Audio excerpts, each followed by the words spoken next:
Hello and welcome to our HTML5 lecture series at SNHU.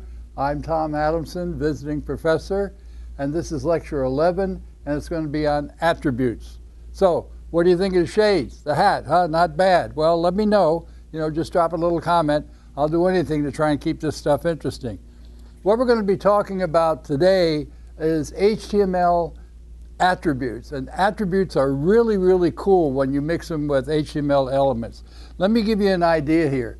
Here's a guy, and we're going to make believe that this guy is a element, and he's doing something here, and he's going to say, if I were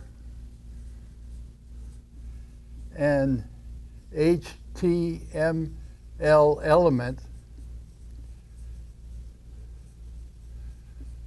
I could then have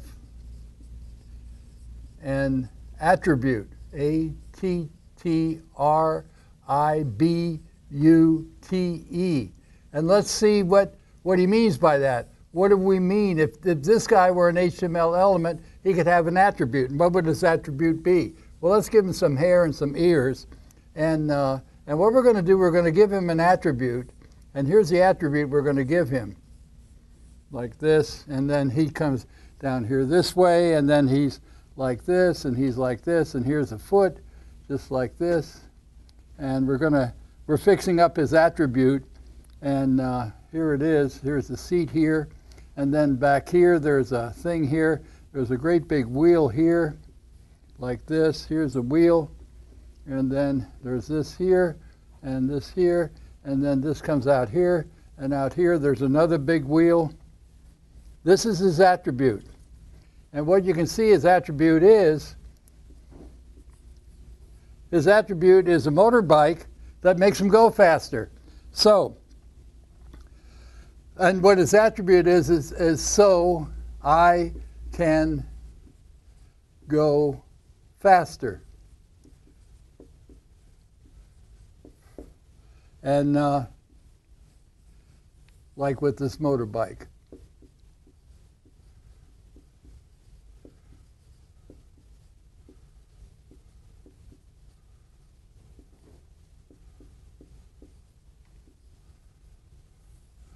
So what attributes are code that you can put inside an HTML element and have it do something that it couldn't ordinarily do. So if this dude were an HTML attribute, an HTML element, he could have an attribute like a motorbike that would allow him to go faster, where normally he couldn't have done that. So let's talk about more about attributes and how we can use them and take HTML elements and make them do things that normally they weren't intended to do, but makes what we can do a lot more powerful.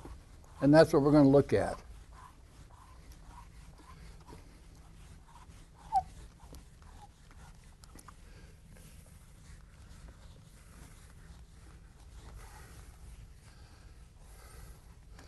Okay, so here's some important stuff. Of course, when we have important stuff, we want some kind of pointer to it. So here's a hand that's pointing to important stuff. And we're going to make it IMPORTANT,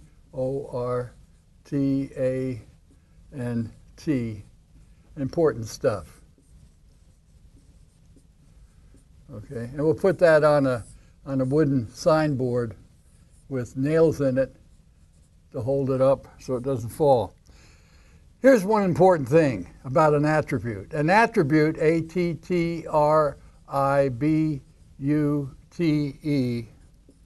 modifies an HTML element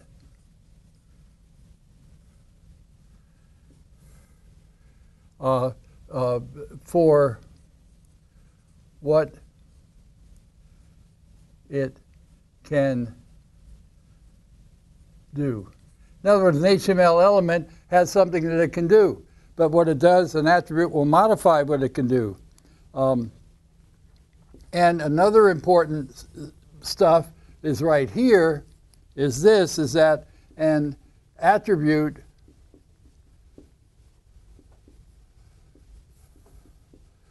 gives elements special features.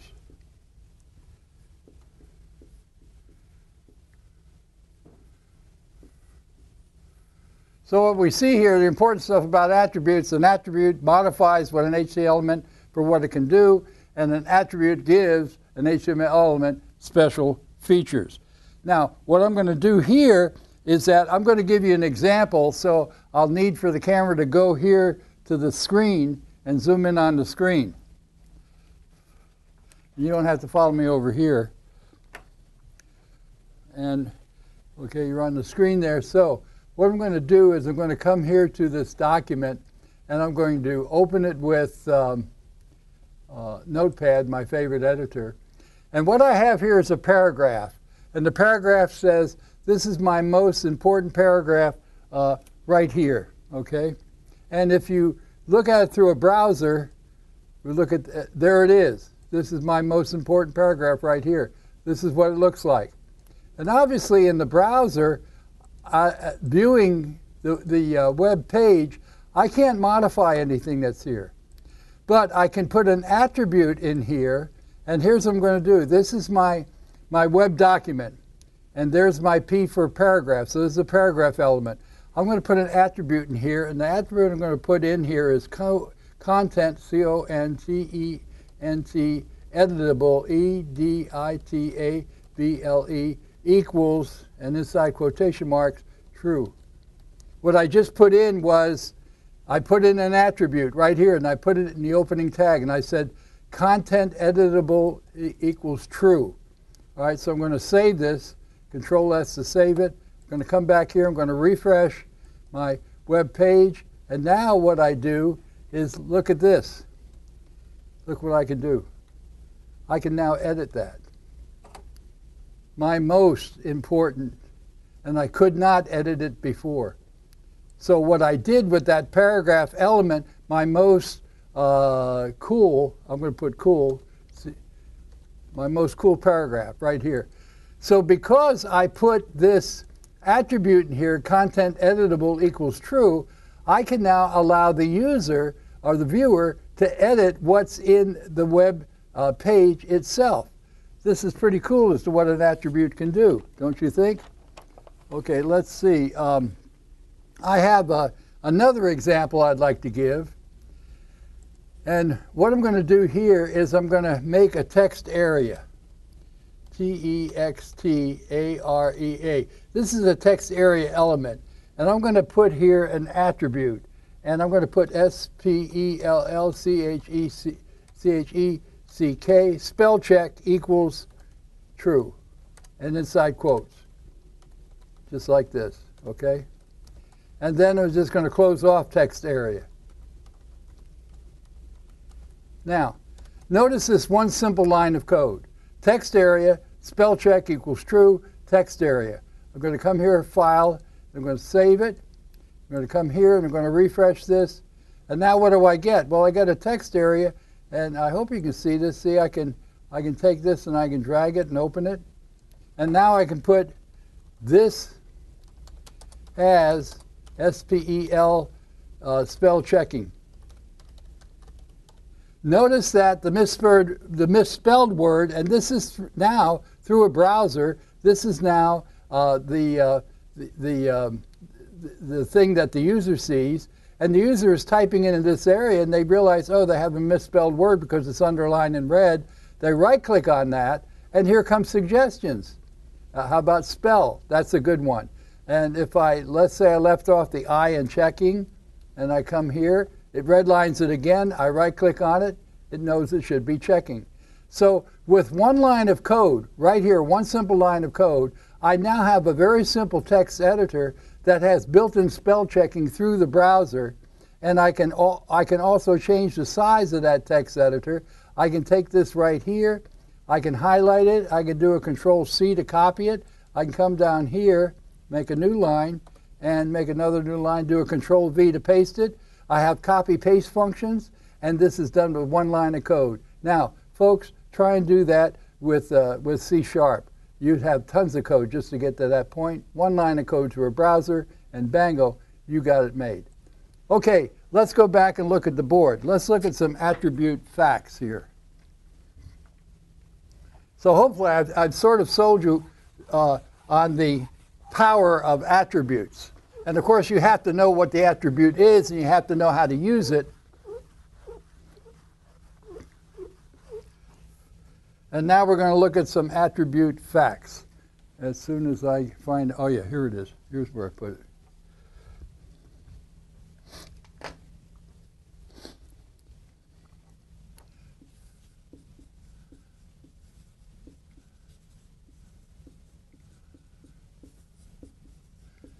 If we know some facts about attribute, this will help us use the power that they have. And the first fact about an attribute, which I guess you probably already figured out, HTML elements can have attributes.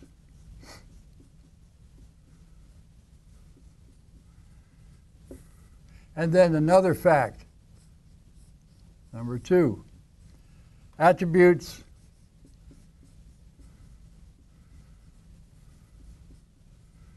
give elements special features, as you saw at the spell check program. Okay, and then 3, attributes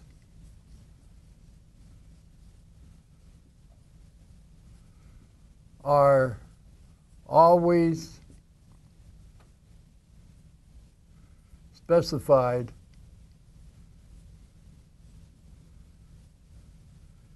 in the opening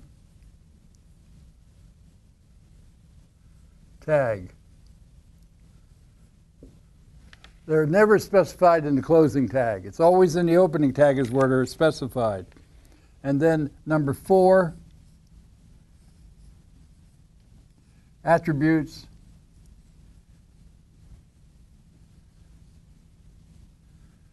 come in name, value, pairs. Let me show you what I mean on this side of the board here for name value pairs. Here's what that means. Remember in the paragraph tag, we had the opening tag and we put content, editable, E-D-I-T-A-B-L-E, equals true. And then we close the opening tag for paragraph, put in our content. Well, here's name value pairs. What you have here is you have the identifier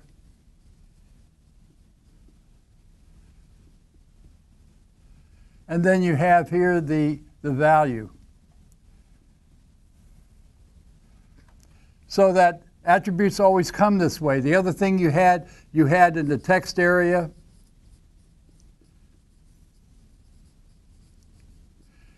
you had the text area with spell check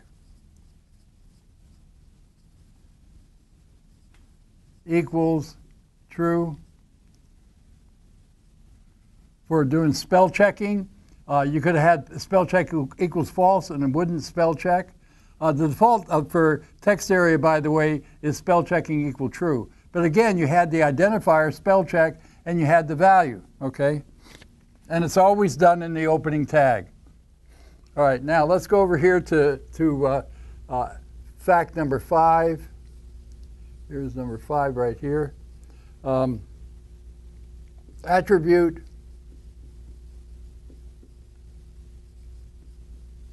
values are always enclosed inside quotation marks.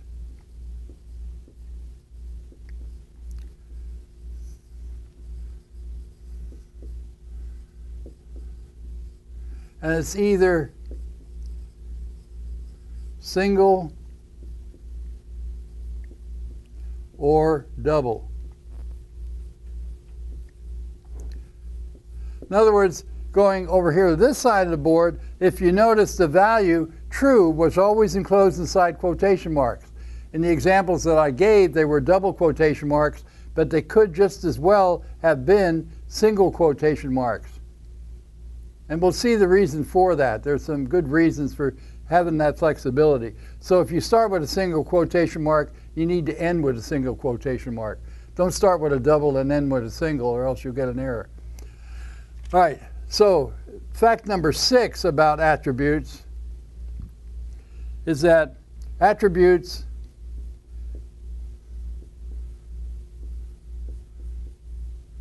should be in lowercase. Now, they don't have to be in lowercase. If I made this attribute spell check, if all this were in uppercase and true were in uppercase, it would still work on this computer. But it's not guaranteed that it's going to work on all internet appliances that are out there now and that'll be out there in the foreseeable future. So keeping them in lowercase just helps us in terms of our browser being able to understand what we mean by our attributes. And then the other feature about, or the other fact about attributes, there can be more than one attribute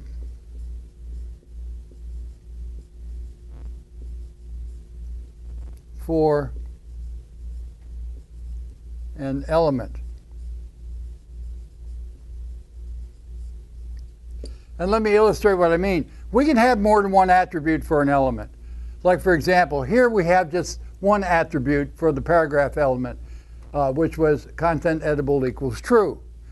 Here we had just one attribute for the text area, which was spell check equal true. However, as I'm going to illustrate up there on the board, so if you could swing over to the board, please, to the screen.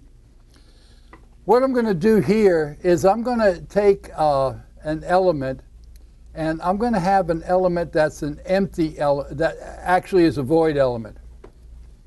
I'm going to have an element called img, and that's it. The image element, that's really the image element. The image element has no closing tag. It's therefore, and I'm going to save it, it's therefore a void element. So I'm going to double click on this, and you see there's the web page, and there's nothing there. This is the web document. What I'm going to do, I'm going to add an attribute to the image. And what I have here is an image in my folder here called cat. So I'm going to have system resource connection. That's the attribute. That's the identifier. Is going to equal to cat.jpg. What I've done now to my image element, my void element, is I've added an attribute that says system resource connection. That's what the SRC stands for. And the value is cat.jpg. What I'm going to do now is file and save this. I'm going to come back here, and I'm going to refresh this and see what it does. And there's a kitty cat, a nice pretty kitty cat that's sleeping. So what the attribute has done for the image tag, it's allowed it to have a picture of a cat showing through the browser. Now I can have multiple attributes here. Notice that's the size of the kitty cat picture. I can change the width of that picture, width, the width. I'm going to make the width equal to 100, okay, which literally means 100 pixels. I'm going to save this, come here to File and Save. Now I'm going to come back here and I'm going to refresh this, and notice what happens. now the picture of my kitty cat is now smaller. Hey, I have a Photoshop thing here, right? Notice that it did it proportionally. The other thing I can do is I can also set the height. Height. What I have here now are multiple attributes. Let me set the height to 300. Okay? And it's still a void element because it doesn't have any closing tag. But however, now it has 3 attributes. Let's see what it does now. I'm going to refresh it now. Now my kitty cat picture has been distorted. But notice what I'm doing by using attributes with the image tag, I can now begin to Photoshop images through the browser. And again, look at the simple lines of code that I use in order to do that. I can also do that with the text areas as well. So the point of this, what you're seeing on the screen, is that I can have multiple attributes within any HTML element. And here's a void element, which is the image element, and it has 3 attributes to do that. I also, staying on the screen, keeping the camera on the screen, I also wanted to show you how to use attributes in XML. For example, do you remember the original XML document that we had when we talked about XML? And what we had was this. Here, for example, we had the students, okay, and we had the elements, different elements, which represented different fields in the database. And we could close this, close that, and close that. We saw we had 3 student records. Now, these have no attributes. However, in XML, you can have attributes. And let me show you what I mean by that. I'm going to double click on this, and then allow block content, yes. Now, look at what I've done here, is instead of having, this is the way I had it before, instead of having the ID as a separate field, I now included the ID as an attribute. And I didn't need the ID now as a child element.